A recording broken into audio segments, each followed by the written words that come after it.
Let's take you through all the details of this war on day 9th as we speak. The war in West Asia, viewers, is showing no signs of de-escalation as we speak. It is US President Donald Trump who has vowed to hit Iran very hard because of what he calls Iran's bad behavior. Trump has said that he is only seriously considering targeting areas in the region that have never been struck before.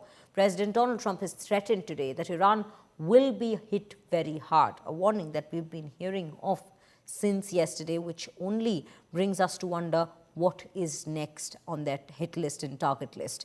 Trump has also reiterated that his claim that Iran was dangerously close to developing a nuclear weapon and that the country had been killing people for decades. Trump says the United States operation has done the world a favor, even boasting that the strikes were a 15 on a scale of 0 to 10. The US president also claimed that American forces have crippled Iran's military capabilities, saying 42 Iranian naval vessels have been knocked out in 3 days, along with key communications network.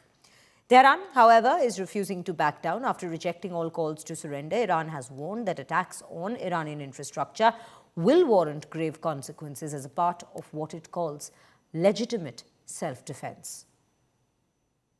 We're doing very well in Iran. You see the result, and it's been amazing. We've knocked out 42 Navy ships, some of them very large, in 3 days.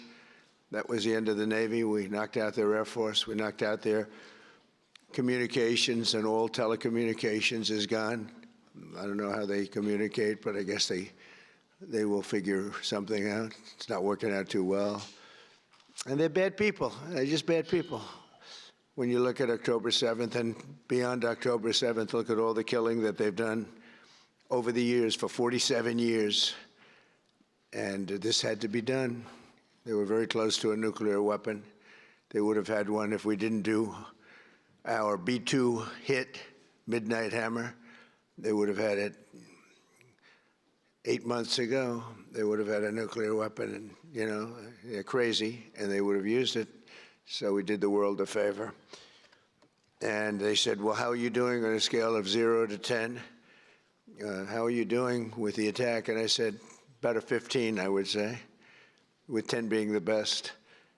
But it's something that had to be done, and we're doing it well.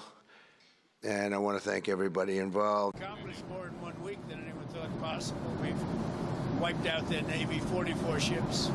We've wiped out their Air Force, every plane. We've wiped out most of their missiles. You see the missiles aren't coming much anymore. We've also hit their manufacturing areas where they make the missiles very hard. Their drone capacity is way down. And we've hurt them where it hurts, including about every form of leadership you can have, we've wiped out. You still expect up to 6 weeks total? I don't know. I never reject that, whatever it takes. But we've... their military is almost non-existent, if you look. We could hit their military itself very hard, but maybe we will, maybe we won't. We haven't made that determination. What do you think? Israel's Prime Minister Netanyahu's ultimatum to Iran. Netanyahu to Iran has come out to say, and I quote, lay down your weapons now, says won't harm you if you surrender. This is on the same lines as Donald Trump's warning of surrendering, asking rather Iran to surrender to the two countries.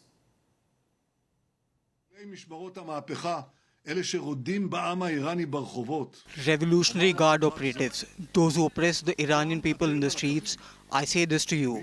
You are in our sights. Anyone who lays down their weapons will not be harmed. Anyone who does not, his blood is on his own head. Our success will not only bring the removal of nuclear threat to the entire world and not only peace between Israel and Iran, it will also be a dramatic expansion of the circle of peace around us. Today, everyone understands the Ayatollah's regime endangers the entire world. In recent days, Iran has attacked 12 countries around it. We stand with them. אנו עומדים לצידן. כל המדינות הללו רואות את העוצמה האדירה של ישראל. War in West Asia. Attacks from both Israel and Iran refuse to die down. Both the nations up their ante against each other in back-to-back missile strikes in multiple cities. Massive blaze engulfs Tehran's Aghdassi fuel depot. Fire smoke billows Aghdassi fuel depot in Tehran. Iran's key oil infrastructures have been hit by Israeli missiles.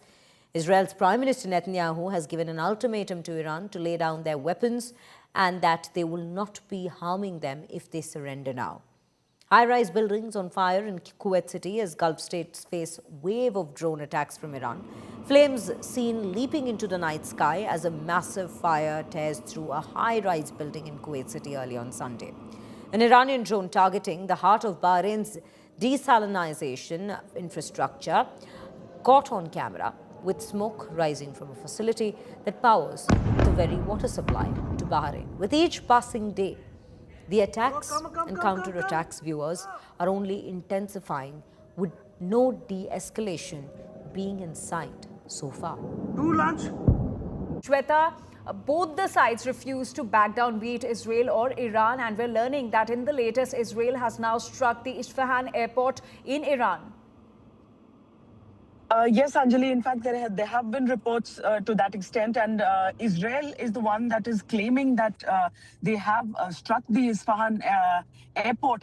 And for the past few days, we should not forget that not just on the day 3 of the conflict, America first released pictures of its B-2 bombers and then said that we have struck the nuclear and the missile storage site at Isfahan.